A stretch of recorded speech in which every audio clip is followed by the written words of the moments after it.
Herkese merhaba arkadaşlar. Bugünkü videomuzda Birleşik Krallığa karşı Amerika Birleşik Devletleri'ni bir senaryo olarak savaştıracağım. İyi seyirler. İlk olarak küresel güç dengesi sessiz ama tehlikeli bir satranç oyununa dönmüş durumdaydı. Amerika Birleşik Devletleri ile Birleşik Krallık arasındaki ilişkiler siber saldırı suçlamalarındaki gerilim nedeniyle artık patlama noktasına gelmişti. ABD'de seçim olmuştu. Fakat bu seçimlere Birleşik Krallık'ın siber saldırı yaptığına dair iddialar dolaşıyordu. Çok geçmedi ki ABD savaş ilan etti ve Birleşik Krallık ise karşılık olarak Amerika'ya savaş ilan etti. ABD donanması Atlantik'e 3 uçak gemisi grubu gönderdi. Bunlar USS Gerald R. Ford, USS Eisenhower ve USS George Washington'dı. Amerika stratejik noktalara yerleştirmek için birini İzlanda kıyılarına, birini İrlanda açıklarına, diğerini ise Norveç açıklarına yerleştirdi. Buna karşılık Birleşik Krallık ise 2 uçak gemisi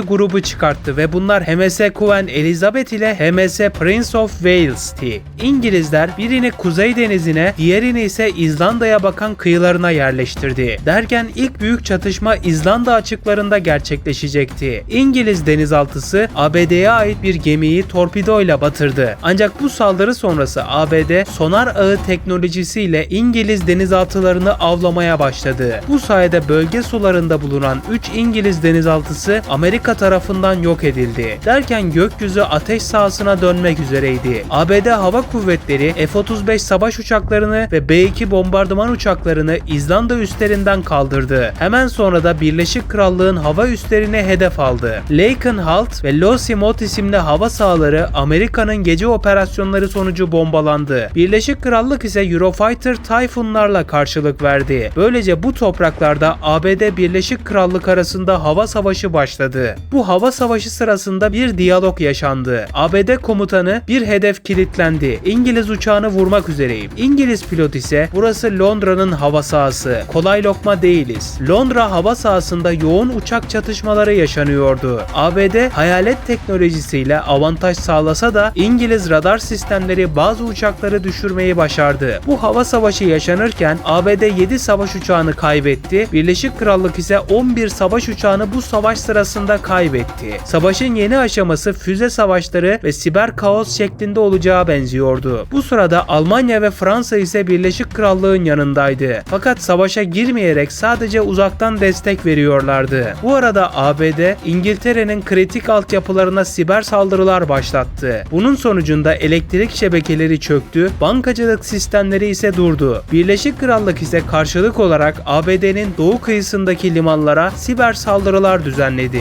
Böylece New York dahil Amerika'nın doğu kıyıları elektrik kesintileriyle karanlığa büründü. Bu arada füze yağmurları da başlamak üzereydi. ABD Tomahawk füzeleriyle Portsmouth ve Plymouth'taki İngiliz askeri üslerini vurdu. Birleşik Krallık ise Trident füze sistemleriyle New York kentindeki askeri tesisleri hedef aldı. Bu sırada toprak alma hamleleri başlıyordu. Amerika Birleşik Devletleri gizli bir anlaşma yaparak Grönland'de çok sayıda askeri üs kurdu ve Kuzey Atlantik'in hava kontrolünü ele geçirmiş gibiydi. Fakat bu sırada Birleşik Krallık sürpriz bir hamleyle donanma gücünü kullanıp ABD'ye bağlı Porto Rico kıyılarına yaklaştı. Ada yakınlarında bulunan 2 Amerikan savaş gemisini yok ettikten sonra çok sayıda askeri ordusunu indirerek Porto Rico'yu kontrolü altına geçirdi. Amerika ise misilleme yapmak için önce Birleşik Krallığa bağlı Kuzey İrlanda'yı yoğun bir füze yağmuruna tuttu. Ardından adadaki tüm askeri altyapıyı yok etti ve daha sonra bölgede gezilen İngiliz gemilerini vurup batırdıktan sonra Kuzey İrlanda'ya askerlerini indirerek ilerlemeye başladı. Böylece çok geçmedi ki kısa sürede Kuzey İrlanda Amerika Birleşik Devletleri'nin bir toprağı haline geldi. ABD bu arada Bermuda isimli Birleşik Krallığa bağlı bu uzak ada topraklarını gemileriyle donattı ve işgal etti. Böylece Bermuda İngilizlerin kontrolünden çıkıp Amerika'nın hakimiyetine geçti. Birleşik Krallık Falkland adalarını güçlendirmeye çalışıyordu ve adaya ekstra 20.000 civarında asker yerleştirdi. Ayrıca Falkland adalarına hava savunma sistemleri de yerleştirmişti. Derken çok geçmedi ki Amerikan üslerinden ateşlenen çok sayıda Tomahawk füzesi Falkland adalarına atıldı. Bir kısmı İngiliz hava savunmaları tarafından etkisiz hale getirilse de çoğu düşmeyi başardı ve önemli üslere hasar verdi. Bu arada Birleşik Krallık Storm Shadow seyir füzelerini kullandı ve Grönland, İzlanda ve Norveç Atlantik'teki Amerikan üslerine nokta atışı saldırılar düzenledi. Bunun sonucunda bu topraklarda yer alan 5 Amerikan üssü ağır hasar aldı. Bu arada görünmeyen cephe yani ekonomik savaş da yaşanmaya başlamıştı. ABD Birleşik Krallığa karşı ağır yaptırımlar uyguladı.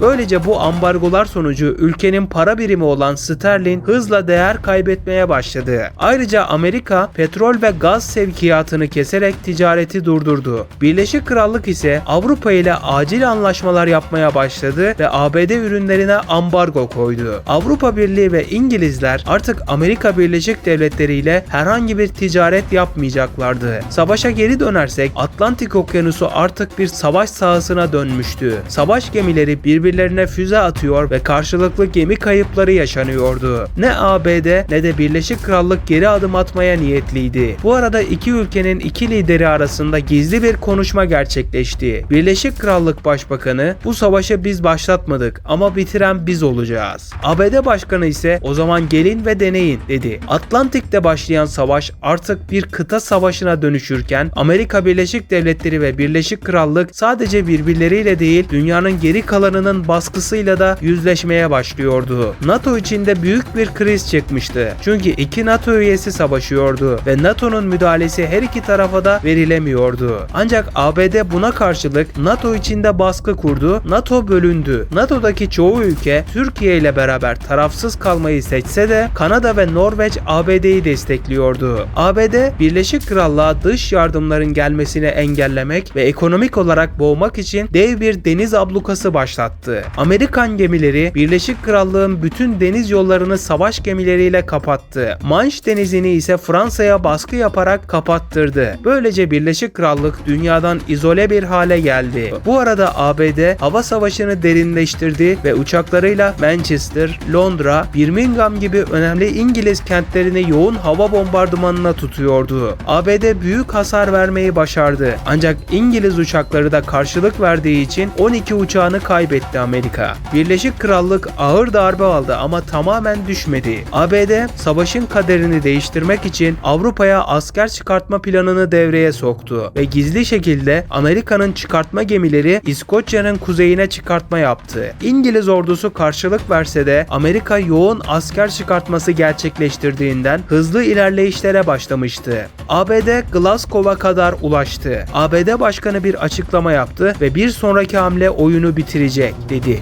Derken 3 taraftan daha çıkartma yapan Amerika Birleşik Devletleri ordusu hızla Birleşik Krallık topraklarını ele geçirdi ve en son Londra'yı da hakimiyetine alarak yönetimi kontrolüne aldı. Artık bu topraklar ABD'ye bağlı hale geldi. Savaşı Amerika Birleşik Devletleri kazanmıştı ve savaş böylece son buldu. İzlediğiniz için teşekkürler. Daha fazlası için abone olmayı unutmayın. Kendinize iyi bakın, hoşça kalın.